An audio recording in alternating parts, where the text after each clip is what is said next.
Shalom Bapak Ibu Saudara. Bersyukur buat kesempatan pada pagi hari ini Bapak Ibu Saudara kedatangan tamu pembicara dari Medan ya. Boleh sebelum kita mulai boleh lihat samping kanan, samping kirinya, lihat, kasih salam, kasih senyum yang terbaik dulu, boleh dong ya. Ya, untuk kesempatan pada hari ini kita akan sama-sama belajar tentang firman Tuhan yang telah saya siapkan. Saya berharap kita sama-sama dapat memahaminya dengan baik dan menyimak dengan baik.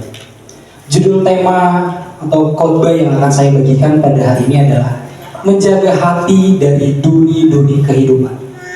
Saya berharap ketika Bapak Ibu Saudara mendengar kata duri, tidak salah memahami apa arti kata duri. Dan saya tidak berharap untuk Bapak Ibu Saudara menganggap bahwa duri itu adalah durian. Bukan. Tapi duri di mana ada satu pernyataan di dalam Alkitab yang dibawakan oleh Yesus Kristus melalui perumpamaan. Baik, teks Alkitab yang saya ingin bagikan kepada kita semua di sini adalah yang terambil dalam Lukas pasal 8 ayat 4 sampai 15. Lukas pasal 8 ayat 4 sampai 15. Saya minta tolong untuk multimedia menampilkan ayat Lukas pasal 8 ayat 4 sampai 15. Di sini kita akan sama-sama belajar dan kita akan membacanya dengan bergantian. Lukas pasal 8 ayat 4 sampai 15. Ini Bapak Saudara perumpamaan tentang seorang penabur, dan saya akan mulai membaca setelah saya nanti kembali Bapak Ibu Saudara membacanya. Ketika orang banyak berbondong-bondong datang, yaitu orang-orang yang dari kota ke kota menggabungkan diri pada Yesus, berkatalah ia dalam suatu perumpamaan. Silakan Bapak. Pada waktu ia menabur, sebagian benih itu jatuh di pinggir jalan, lalu diinjak orang dan tumbuh di udara, makanya sampai hari. Sebagian jatuh di tanah yang berbatu-batu, dan setelah tumbuh ia menjadi kering karena tidak mendapat air. 3, 2, 1. Sebagian lagi jatuh di tengah-tengah bukit, dan semak itu tumbuh bersama-sama menjadinya sampai hari. Dan sebagian jatuh di tanah yang baik, dan setelah tumbuh berbuah 100 kali lipat. Setelah berkata demikian, Yesus berseru, "Siapa yang mempunyai telinga untuk mendengar, hendaklah ia mendengar." 3, 2, 1.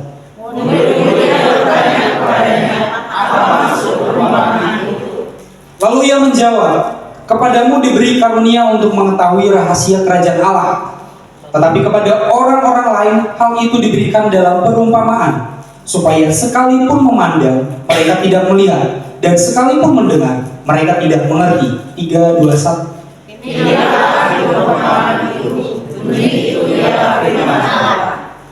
Yang jatuh di pinggir jalan itu ialah orang yang telah mendengarnya.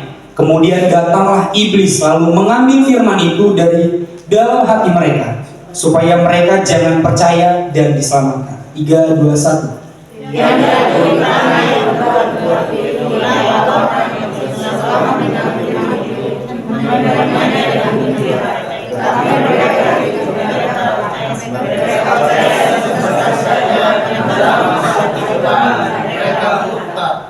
Yang jatuh dalam semak duri ialah orang yang telah mendengar firman itu, dan dalam pertumbuhan selanjutnya mereka terhimpit oleh kekhawatiran dan kekayaan dan kenikmatan hidup, sehingga mereka tidak menghasilkan buah yang matang. 3, 2, 1.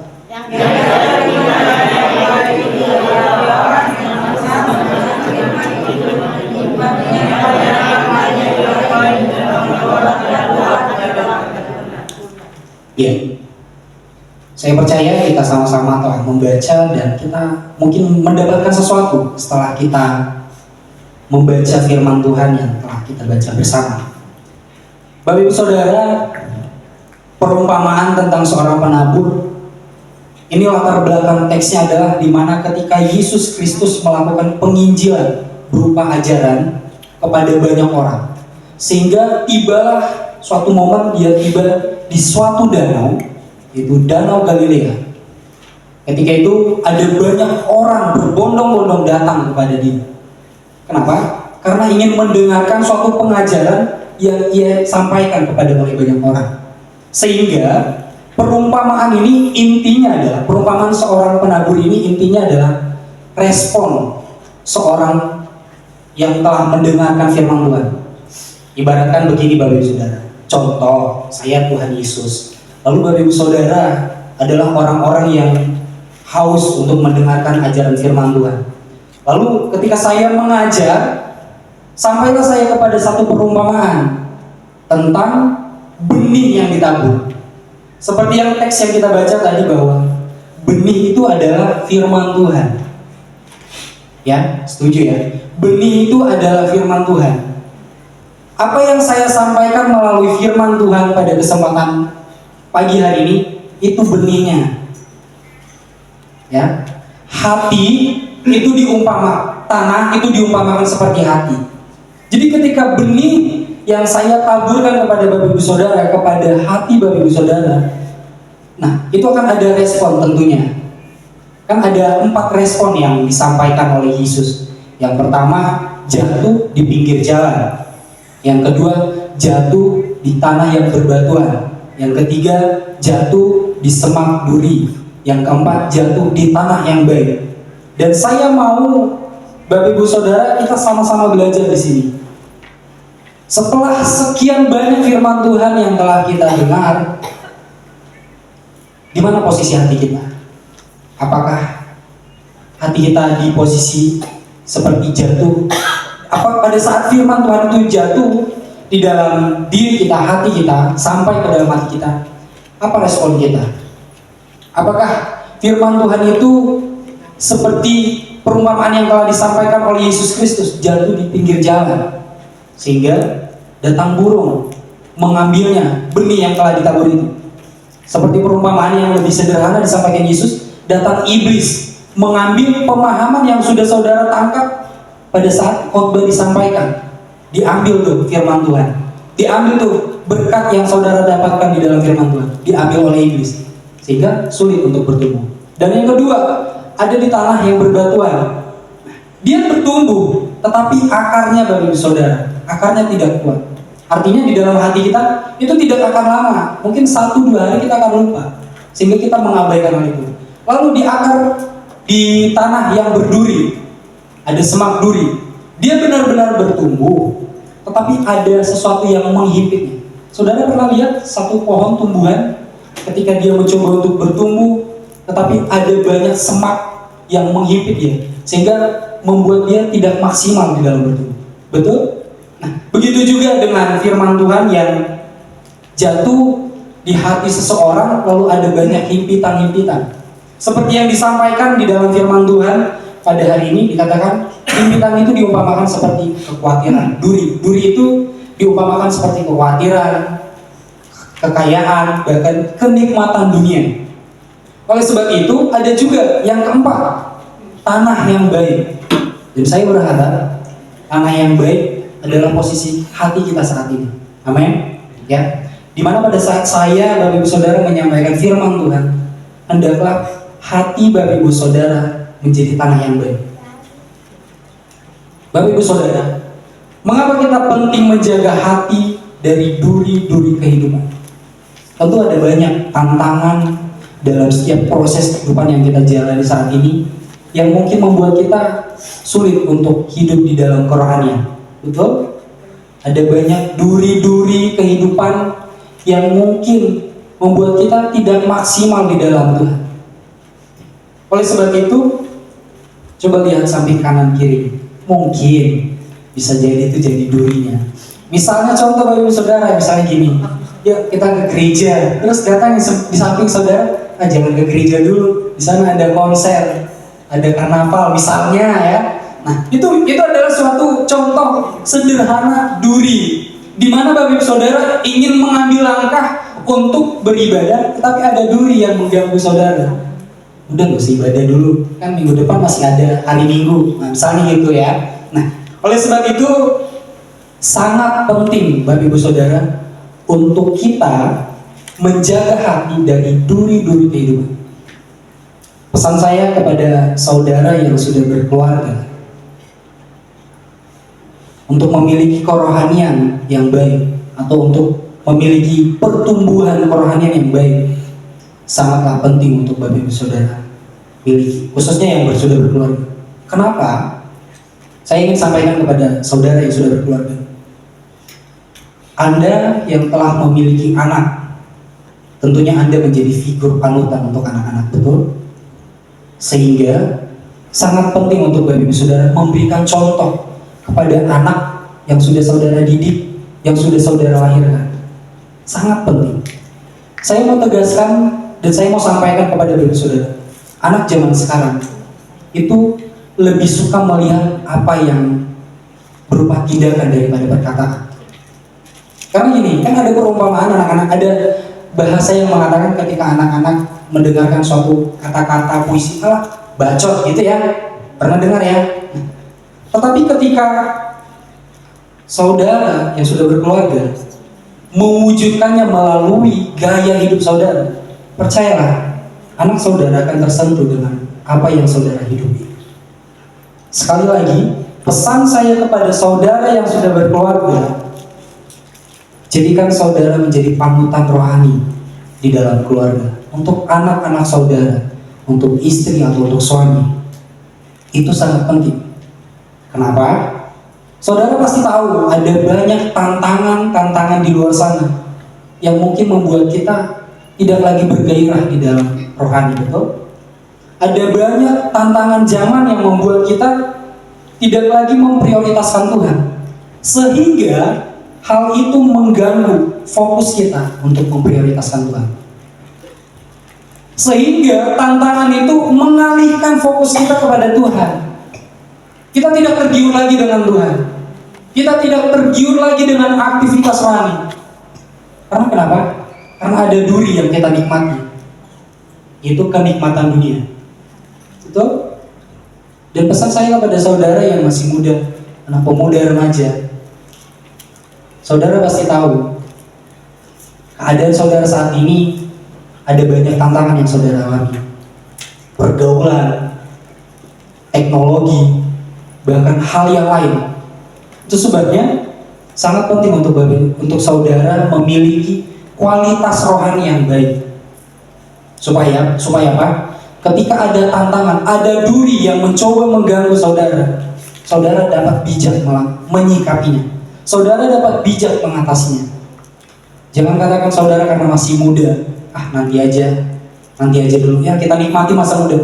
No, sekarang saatnya kita menikmati apa yang sedang Tuhan anugerahkan dalam kehidupan kita, yaitu keselamatan. Itu sangat penting Bapak Ibu Saudara. Keselamatan yang telah kita nikmati, yang kita telah peroleh dari Tuhan, sangatlah penting untuk kita nikmati atau kita hidupi. Kerjakan tanggung jawab kita sebagai orang-orang yang telah diselamatkan. Oleh sebab itu, sekali lagi, sangat penting untuk kita menjaga hati dari duri-duri kehidupan kita. Saudara yang mungkin saat ini sedang berjuang untuk meraih sesuatu pencapaian, ingin menjadi lebih kaya, ini juga menjadi duri bagi saudara. Ini juga akan menjadi duri di mana saudara akan dialihkan kepada Tuhan. Sekarang gini, Tuhan adalah pemilik segalanya yang ada di dunia ini. Ketika kita mengejar apa yang ada di dunia, Tuhan pasti akan melihat, kamu salah mengejar apa yang ada di dunia. Harusnya kamu kejar aku. Sehingga apa yang aku miliki, apa yang telah aku ciptakan di dunia, aku dapat memberikannya. Tetapi seringkali fenomena yang kita lihat terbalik, Bapak Ibu Saudara. Seringkali banyak orang itu lebih memprioritaskan apa yang ada di dunia. Betul? Seringkali orang selalu menikmati apa yang ada di dunia, sehingga lupa dengan Tuhan. Sehingga ketika ada badai menerpa atau problem terjadi dalam hidupnya, ada langkah untuk menyalahkan Tuhan lah, atau ada langkah untuk menyalahkan keadaan atau diri sendiri. Nah, Jangan hal itu sampai begitu Bapak Ibu Saudara. Karena sangat penting untuk kita mendekatkan diri kepada Tuhan, sehingga kita dapat memperoleh apa yang kita cari di dunia ini. Seperti Alkitab katakan, carilah dahulu kerajaan Allah, maka semuanya akan ditambahkan kepada kita. Apa yang kita minta di dunia ini pasti dapat Tuhan berikan. Tetapi coba bayangin, apakah dunia dapat memberikan apa yang Tuhan minta? Belum tentu. Coba kalau ketika Tuhan meminta, hai dunia, kuduslah kau seperti aku. Apakah manusia dapat? Apakah dunia dapat mencapai itu? Tidak. Itu sebabnya Tuhan mampu memberikan lebih dari apa yang dunia berikan. Sehingga sangat penting untuk kita terus mendekatkan diri kepada Tuhan. Bapak Ibu Saudara, tentu ada banyak firman Tuhan yang telah kita dapat atau yang telah kita ingat, yang telah memberkati setiap kita. Itu sebabnya yuk kita sama-sama untuk belajar tentang firman Tuhan. Kita sama-sama untuk mewujudkan apa yang telah kita ketahui. Dan sekali lagi, di dalam latar belakang teks ini adalah di mana Yesus memberikan suatu pengajaran kepada banyak orang. Dia telah melakukan keliling ke kota-kota di mana ia memberikan pengajaran, penginjilan, suatu berita keselamatan, kabar baik kepada banyak orang. Tetapi dia menyampaikan suatu perumpamaan seorang penabur karena ada respon yang berbeda-beda kepada audiens yang dia sampaikan, kepada orang yang disampaikan. Saya percaya ketika saya berdiri di sini lalu saya menyampaikan firman Tuhan, pasti saudara beda-beda menanggapinya.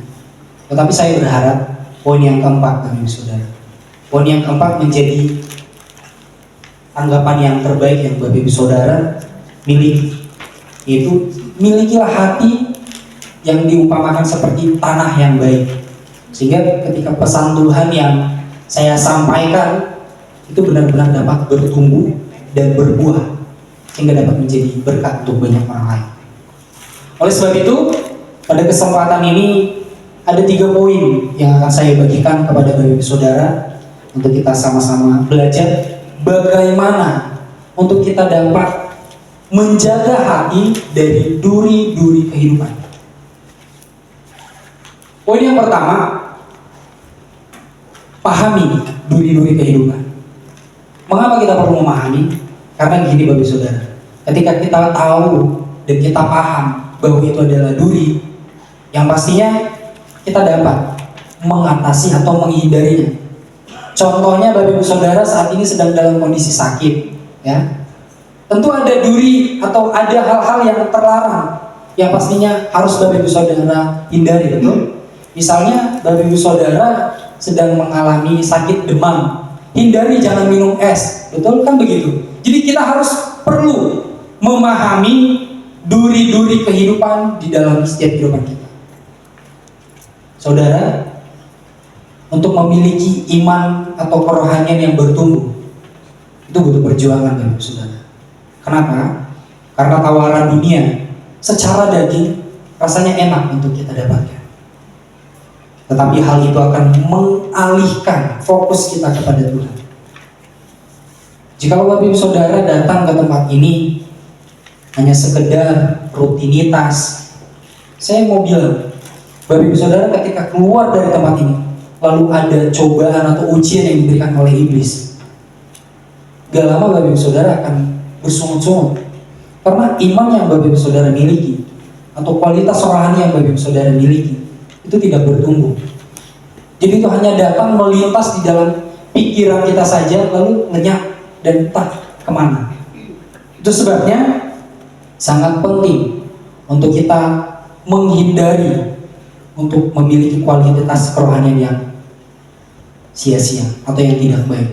Saya mengajak Bapak Ibu Saudara untuk kita sama-sama, yuk kita sama-sama berjuang untuk kita dapat mencapai kualitas kerohanian yang baik. Yuk kita sama-sama bertumbuh di dalam kerohanian yang lebih baik lagi. Karena Bapak Ibu Saudara kita nggak tahu 1, 2, 3 tahun ke depan apa yang akan terjadi. Mungkin akan ada banyak teknologi-teknologi yang mungkin membuat kita semakin lebih berat untuk menghadapi tantangan hidup, yang membuat kita semakin kehilangan identitas kita sebagai orang Kristen. Seperti yang saya catat di sini Bapak Saudara, tawaran dunia benar, itu sangat enak kalau kita untuk mendapatkannya. Tetapi secara daging Bapak Saudara, itu hanya sebatas daging. Ya, paham Bapak Saudara? Tetapi ketika rohmu itu berbicara, ketika kita mengejar sesuatu apa yang ditawarkan oleh dunia, saya mau bilang, rohani Anda, rohani kita, itu pasti akan gelisah. Karena kehilangan prioritas utamanya. Karena prioritas utamanya kan adalah Tuhan. Bagaimana kita dapat terhubung dengan Tuhan, sehingga kita dapat bijak dalam menghadapi tantangan-tantangan yang ada di depan kita. Tetapi ketika kita sibuk dengan mengejar apa yang ditawarkan oleh dunia, Bapak Ibu Saudara, ini akan membuat kita tidak lagi mempercayai Tuhan. Iman itu menjadi pudar. Iman itu menjadi pudar ketika kita tidak lagi melekat dengan Tuhan. Iman itu menjadi pudar ketika kita menjauh dari Tuhan. Karena iman tidak bakalan mungkin bertumbuh kalau kita jauh dari Tuhan. Itu tidak akan mungkin Bapak Ibu Saudara. Iman bertumbuh ketika kita mau nempel dengan Tuhan, dekat dengan Tuhan, sehingga pertumbuhan itu terjadi di dalam Tuhan. Di luar Tuhan, iman kita tidak akan bisa bertumbuh. Oleh sebab itu, penting untuk kita memiliki iman yang terus bertumbuh. Lalu poin yang kedua, Bapak Ibu Saudara, poin yang kedua saya ingin sampaikan bahwa yuk kita sama-sama bangun hubungan dengan Tuhan. Tentu ada banyak cara yang kita dapat lakukan untuk membangun hubungan dengan Tuhan. Melalui doa, baca Alkitab, ujian penyembahan, bahkan kita aktif di dalam aktivitas rohani. Bapak Ibu Saudara, tentunya adalah hal yang sederhana. Seberapa banyak kita telah menghabiskan waktu di dunia untuk aktivitas-aktivitas dunia? Coba tanya sama diri kita sendiri. Seberapa banyak waktu yang telah kita luangkan untuk Tuhan, untuk membangun hubungan dengan Tuhan? Saudara, duri yang ada di dalam kehidupan kita ini yang akan menghimpit. Dan pesan saya, jangan sampai rohani kita itu mati. Karena akan sulit bagi saudara untuk membangkitkannya lagi. Karena akan sulit untuk menghidupkannya lagi. Oleh sebab itu, selagi masih ada kesadaran dalam hati kita untuk kita mau bertumbuh di dalam Tuhan, yuk kita tingkatkan itu, kita upgrade itu, kita terus perjuangkan itu sampai kita benar-benar mencapai kualitas kerohanian yang baik, sampai kita benar-benar mencapai suatu kualitas rohani yang segambar dan serupa dengan Yesus Kristus, segambar dan serupa dengan Allah. Itu sangat penting bagi saudara. Dan tentu doa, baca Alkitab, pujian penyembahan, aktif di dalam aktivitas rohani, ini bukan suatu hal yang sulit untuk kita lakukan. Coba tanya deh sama diri kita sendiri, apakah ini sulit? Saya rasa kalau saudara bilang sulit, Anda itu egois bilangnya sulit. Karena ada banyak aktivitas dunia yang mungkin menyita waktu, menyita uang, menyita tenaga. Kita perjuangkan toh. Lalu bagaimana dengan Tuhan? Doa kita dapat lakukan di mana saja, kapan saja. Dan Tuhan tidak menuntut saudara untuk berdoa 30 jam. Tidak. Sebentar saja kita berdoa, asalkan itu benar-benar fokus dan sungguh-sungguh dan kita intim dengan Tuhan. Saya percaya doa itu akan berkenan di hadapan Tuhan. Sesederhana pun doa yang kita sampaikan kepada Tuhan, asalkan kita benar-benar mau mengambil tindakan untuk berdoa di dalam Tuhan, saya percaya Tuhan akan berkenan. Dengan baca Alkitab, Bapak Ibu Saudara, mungkin kalau ada fenomena yang terjadi di sosial media dengan banyaknya penjelasan atau deskripsi yang dituliskan atau caption, kita pasti luangkan waktu untuk membacanya, betul? Betul nggak? Misalnya telah terjadi gempa bumi di Palu dan anak bayi meninggal dan gitu. Dan ada banyak caption yang ditulis, ya seperti puisi atau teks-teks yang banyak itu. Pasti kita luangkan waktu untuk membaca, betul? Coba tanya sama diri kita sendiri. Lalu bagaimana dengan bacaan kita tentang Alkitab? Apakah kita meluangkan waktu? Tetapi saya mau tegaskan Bapak Ibu Saudara, ketika membaca Alkitab bukan hanya sekedar membaca. Sedikit pun yang kita baca, tetapi ketika kita merenungkan itu, percayalah akan ada berkat yang kita dapat. Misalnya Bapak Ibu Saudara membaca Amsal 4 ayat 23. Jagalah hatimu dengan segala kewaspadaan, karena dari situlah terpancar kehidupan. Itu baca berulang-ulang lalu renungkan. Mengapa kita perlu menjaga hati? Karena dari situlah terpancar kehidupan. Betul? Dan tentu ada banyak ayat-ayat Alkitab yang dapat memberkati setiap kita. Itu sebabnya, yuk kita luangkan waktu untuk membangun hubungan dengan Tuhan melalui bacaan Alkitab. Lalu pujian penyembahan, Bapak Ibu Saudara, pujian penyembahan ini sangat penting. Ya, sangat penting. Ini berupa ekspresi kita menyembah, memuji Tuhan melalui mulut kita. Sangat penting untuk kita lakukannya. Lalu aktif dalam komunitas rohani. Aktif bukan hanya sekedar aktif, tetapi bagaimana kita mencari sesuatu di dalam komunitas itu. Saya mau tegaskan kepada Bapak Ibu Saudara begini. Kalau Bapak Ibu Saudara aktif di dalam komunitas rohani tapi tidak menemukan sesuatu, itu perlu dikoreksi tujuan Bapak Ibu Saudara dalam mengikutinya.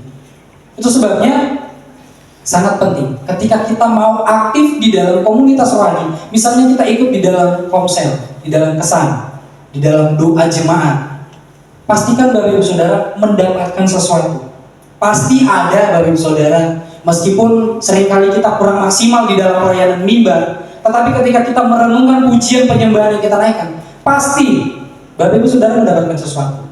Misalnya pujian yang tadi kita naikkan, Tuhan selalu menolongku. Coba renungkan itu. Benarkah bahwa kita selalu mendapatkan pertolongan dari Tuhan? Pasti benar. Kenapa saya bilang benar? Buktinya Bapak Ibu Saudara ada di tempat ini karena semua pertolongan Tuhan, betul?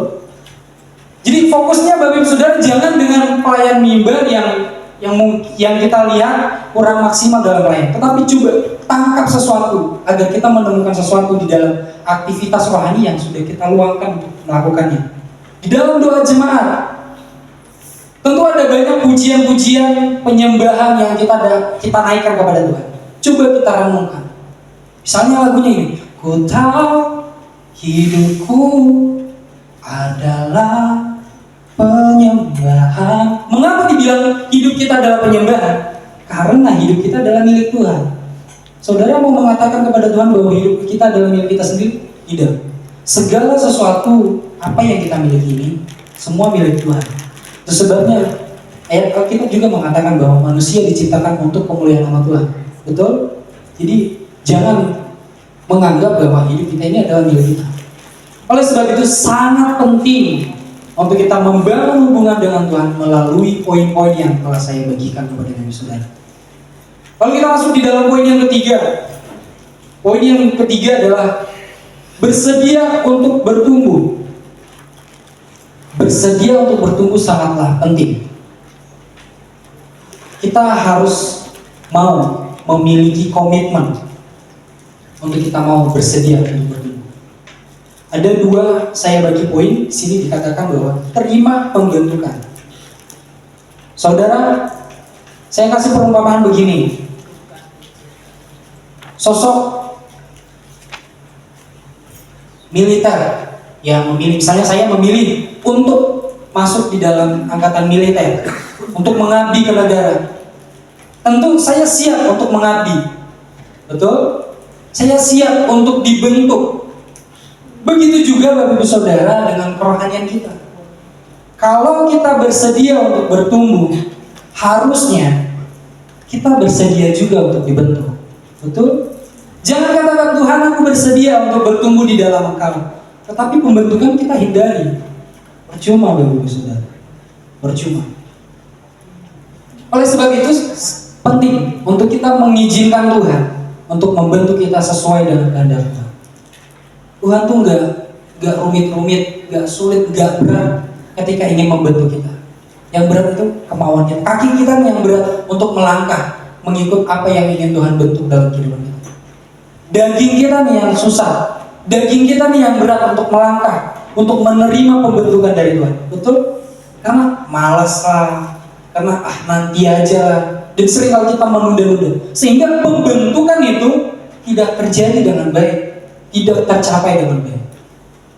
Sekarang saya mau bilang kepada ibu saudara bahwa yuk kita sama-sama bersedia untuk bertumbuh di dalam Tuhan. Amin. Kita mau sama-sama dibentuk oleh Tuhan. Kalau Tuhan bilang tidak, ya tidak. Jangan tawar-menawar sama Tuhan. Tuhan itu tidak bernegosiasi loh tentang dosa. Tuhan sekali tidak. Meskipun dosa itu ya dari sudut pandang kita itu kecil ya, tetapi Tuhan bilang sekali tidak. Kenapa? Karena dosa itu terpisah. Bapak Ibu Saudara, dosa itu terpisah dari Tuhan. Ya, dosa itu terpisah dari Tuhan.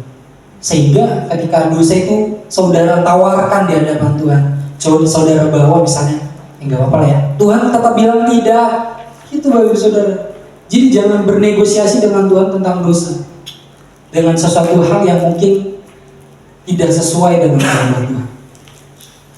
Lalu berani mengambil langkah. Yuk, jangan takut untuk mengambil langkah yang sesuai dengan panggilan Tuhan, meskipun itu menantang. Saudara, contohnya begini, berani mengambil langkah untuk kita mengikuti panggilan Tuhan.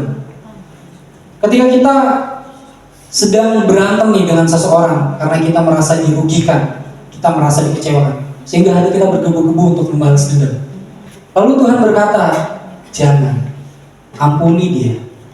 Secara daging, Bapak Ibu Saudara, pasti kita pengen tonjok orang, betul?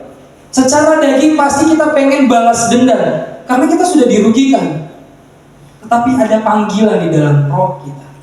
Dikatakan, jangan, ampuni dia. Itu yang harus kita tangkap. Ya memang berat Bapak Ibu Saudara, berat untuk mengampuni orang-orang yang telah merugikan kita, orang-orang yang mungkin mengecewakan kita. Tetapi itu sangat bernilai di hadapan Tuhan. Amin. Saudara sebenarnya mau mencapai nilai apa yang ada di dunia atau apa yang ada di hadapan Tuhan? Tetapi saya mau kita sama-sama sepakat, kita capai nilai-nilai sesuai dengan kehendak Tuhan, sehingga kita sama-sama bertumbuh di dalam Tuhan. Bapak Ibu Saudara, saya mau katakan kepada Bapak Ibu Saudara begini. Rohani yang hidup adalah rohani yang terus bertumbuh dan menghasilkan buah. Jika kerohanian kita sekarang tidak bertumbuh dan tidak berbuah, itu artinya ada sesuatu yang tidak beres dalam diri kita. Ya, sama Bapak Ibu Saudara, pohon yang bertumbuh dan yang berbuah itu menghasilkan, betul? Tetapi ketika pohon itu tidak menghasilkan buah, pasti ada yang tidak beres. Contohnya seperti tema yang saya bawakan pada hari ini. Ada duri di dalam sesuatu pohon itu. Ada duri yang menghimpit pohon atau tumbuhan itu sehingga dia tidak berbuah. Oleh sebab itu, saudara, untuk mencapai kualitas kerohanian yang baik, kita harus melawan duri-duri yang ada di dalam setiap kehidupan kita. Kita harus melawan atau kita harus menyangkal kedagingan kita untuk kita dapat mencapai suatu kualitas kerohanian yang baik. Sehingga ketika kerohanian kita terus bertumbuh, terus menghasilkan buah, pasti kita akan menjadi berkat untuk banyak orang. Pasti kita akan menjadi inspirasi bagi banyak orang. Mungkin gak orang di luar sana, tetapi orang yang ada di sekitar kita. Entah itu anak kita, entah itu saudara kita atau saudari kita, ataupun orang tua kita, bisa. Anak muda juga bisa memberikan suatu inspirasi kepada orang tua supaya dia diberkati melalui apa yang kita lakukan. Misalnya, kita mau lihat orang tua kita dalam memberi kurang, tetapi ada sosok anak kita nih, ketika melihat orang yang sedang kesusahan, yang benar-benar sangat butuh untuk diberikan, lalu kita memberi, tentu itu akan menginspirasi orang tua kita, betul? Sehingga anak saya ini baik juga ya. Tergerak hatinya mau memberikan. Sedangkan saya buru-buru ngasih, gitu ya. Ya kan? Lebih baik dia cari duit aja sana. Jadi ketika tindakan itu kita wujudkan, teman-teman, saya percaya orang tua kita akan terinspirasi dengan apa yang kita lakukan. Dan begitu juga dengan sebaliknya bagi saudara yang sudah berkeluarga. Saya akan lanjut. Di sini ada gambar tentang benih yang ditabur di dalam tanah. Dan ada gambar orang yang saya umpamakan seperti hati. Yang pertama, saya mengatakan keberhasilan menanam benih sangat bergantung pada keadaan tanahnya. Betul? Saudara kalau tanam padi di sawah, pada umumnya itu akan bertumbuh. Tetapi kalau saudara menanam padi di halaman, itu belum tentu. Artinya keadaan tanah sangat menentukan untuk benih yang ditabur itu untuk bertumbuh, betul? Ya. Lalu begitu juga dengan gambar yang kedua. Sikap dan respon hati manusia sangat menentukan firman Tuhan itu bertumbuh dan berbuah. Ya, sikap hati kita nih sangat menentukan Bapak Ibu Saudara untuk firman yang telah kita dapatkan. Apakah itu nanti akan bertumbuh di dalam diri kita? Lalu apakah itu nanti akan berbuah? Bertumbuh artinya begini Bapak Ibu Saudara. Bertumbuh semakin luas pengetahuan kita tentang pemahaman kebenaran firman Tuhan. Sehingga itu bertumbuh. Lalu untuk kita mencapai sesuatu hal itu untuk menjadi berbuah, kita menerapkannya, kita mewujudkannya. Jadi bukan hanya sekedar kita paham di pemikiran, tetapi kita tidak mau melakukan di dalam tindakan, sehingga tidak akan menghasilkan buah. Saya percaya Bapak Ibu Saudara, ada banyak firman-firman Tuhan yang mungkin kita telah ingat. Salah satu contoh begini Bapak Ibu Saudara, ketika kita sedang mengalami pergumulan yang berat, firman Tuhan katakan apa? Yang letih, lesu dan berbeban berat, datanglah kepadamu supaya aku memberikan kelegaan. Tentu ada kita yang mengetahui firman itu, betul? Itu yang firman Tuhan katakan. Tentu kita mengetahui itu. Tetapi yang pertanyaannya adalah apakah kita mau untuk mewujudkan itu di dalam tindakan kita supaya apa yang kita ketahui itu menghasilkan buah? Atau hanya kita pendam di dalam pikiran kita? Tetapi dengan fenomena yang ada, khususnya anak muda, seringkali ketika menghadapi banyaknya tantangan, pergumulan, datangnya bukan ke Tuhan. Betul? Dia cari dulu kenikmatan dunia yang ia menganggap bahwa itu dapat memulihkannya. Padahal itu akan menghimpit dia, akan menghimpit rohnya, rohaninya sampai mati. Sehingga ketika semuanya jadi tidak berarti, bahkan hidupnya juga tidak berarti, datang sama Tuhan. Tuhan, udah capek, kan gitu kan? Tuhan, aku udah gak tahu mau gimana lagi. Tidak ada lagi orang yang sayang sama aku. Keadaan semuanya sudah rusak, semua sudah hancur. Sehingga kita menyalahkan Tuhan, menyalahkan diri kita sendiri, menyalahkan keadaan. Di sini saya mau ingatkan kepada kita semua. Yuk, kita sama-sama mau berbuah di dalam firman Tuhan, menghasilkan buah di dalam firman Tuhan.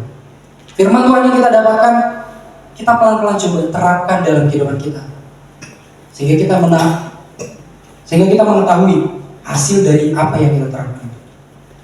Karena gini Bapak Ibu Saudara, kalau pengetahuan itu tidak diterapkan, kita tidak akan bisa melihat hasilnya. Meskipun ada orang lain yang telah mewujudkannya atau menerapkannya terlebih dahulu, kita tidak akan menikmati hasilnya. Oleh sebab itu, yang pertama saya mau tegaskan kepada Bapak Ibu Saudara, sikap dan respon hati kita itu sangat menentukan ketika firman Tuhan ditabur kepada Bapak Ibu Saudara, kepada kita semua. Jadi ke depan, di minggu-minggu yang akan datang atau pada saat firman Tuhan ditabur, pastikan sikap hati dan respon kita itu baik, ya, supaya tidak sia-sia tuh, supaya saudara tidak menjadi hati saudara tidak menjadi benih yang ditabur di pinggir jalan, benih yang ditabur di berbatuan, benih yang ditabur di semak belukar, gitu. Tetapi benih yang ditabur di tanah yang baik. Sehingga ketika benih itu ditabur, muncullah buah dan bertumbuh, dan ada banyak pengetahuan rohani yang kita dapat, lalu kita wujudkan, dan pastinya itu akan menyenangkan hati Tuhan, dan pastinya itu akan membuat kita untuk mencapai atau untuk mengejar suatu kualitas kerohanian yang lebih baik. Itu sebabnya, sekali lagi, yuk, kalau kita menemukan hati kita saat ini memiliki sikap hati yang keras ketika mendengarkan teguran dari firman Tuhan, coba elus hatimu, lembutkan hatimu, lembutkan hati kita, supaya kita benar-benar mau menerima atau meresponi firman Tuhan yang telah kita dapatkan dengan baik, supaya itu tidak sia-sia, supaya itu tidak hanya menyenangkan pikiran kita saja, menyegarkan pikiran kita saja, tetapi menyegarkan atau membuat suatu masa depan kita untuk semakin lebih baik lagi. Selanjutnya, saya mau tegaskan kepada Bapak Ibu Saudara bahwa bertumbuh dalam iman memerlukan suatu usaha dan perhatian untuk menjaga hati dari segala penghalang. Dengan memperkuat hubungan dengan Tuhan dan berfokus pada prinsip-prinsipnya, kita dapat mengatasi duri-duri kehidupan dan mengalami pertumbuhan sejati dalam iman kita. Artinya gini Bapak Saudara, sekali lagi seperti yang saya tadi sampaikan, untuk memiliki kualitas kerohanian yang baik, ada harga yang harus kita bayar, ada usaha yang harus kita kerjakan. Seperti poin-poin yang saya bagikan tadi, kita memahami akan duri-duri kehidupan. Kedua, kita membangun relasi dengan Tuhan. Dan ketiga, kita bersedia untuk dibentuk, kita bersedia untuk bertumbuh. Ini yang harus kita kerjakan, ini yang harus kita usahakan, sehingga kita sampai kepada kualitas kerohanian yang baik. Sekali lagi Bapak Ibu Saudara,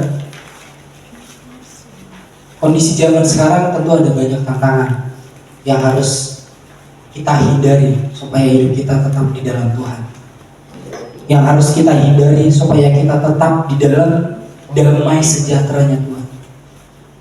Seperti yang tadi saya sampaikan, ada begitu banyak tawaran-tawaran dunia yang mengalihkan fokus kita kepada Tuhan. Ada banyak tawaran-tawaran dunia yang membuat kita lupa akan prioritas kita sebagai manusia ciptaan Tuhan. Itu sebabnya, yuk kita sama-sama untuk kita berjuang di dalam Tuhan. Yuk kita sama-sama untuk melakukan apa yang menyenangkan hati Tuhan. Dan kembali saya pesankan kepada saudara yang menjadi figur panutan untuk banyak orang, atau untuk orang-orang yang ada di sekitar saudara, anak atau adik saudara, yuk berjuang. Berjuanglah untuk menjadi panutan, berjuang untuk menjadi teladan, khususnya di dalam kerohanian. Karena itu sangat penting. Dunia semakin hari semakin jahat, dunia semakin hari semakin kecil. Ada banyak tantangan yang harus kita hadapi, khususnya di dalam teknologi. Ada banyak tantangan yang harus kita hindari supaya kita memiliki kualitas kerohanian yang baik. Saudara, kualitas kerohanian yang baik itu tidak terjadi secara instan, tidak terjadi dengan otomatis, tetapi ada perjuangan yang harus kita kerjakan. Seperti orang yang berprestasi, tentu untuk dia mencapaikan suatu prestasi di dalam kuliah atau sekolahnya, ada perjuangan yang dia lakukan, betul? Dia belajar berjuang, belajar bekerja keras, belajar mati-matian, sehingga dia mencapai suatu prestasi yang baik. Dan begitu juga dengan kualitas kerohanian yang baik. Yuk kita sama-sama berjuang, kita sama-sama bertumbuh, kita sama-sama mau dibentuk oleh Tuhan sampai kita mencapai kualitas kerohanian yang baik. Amin.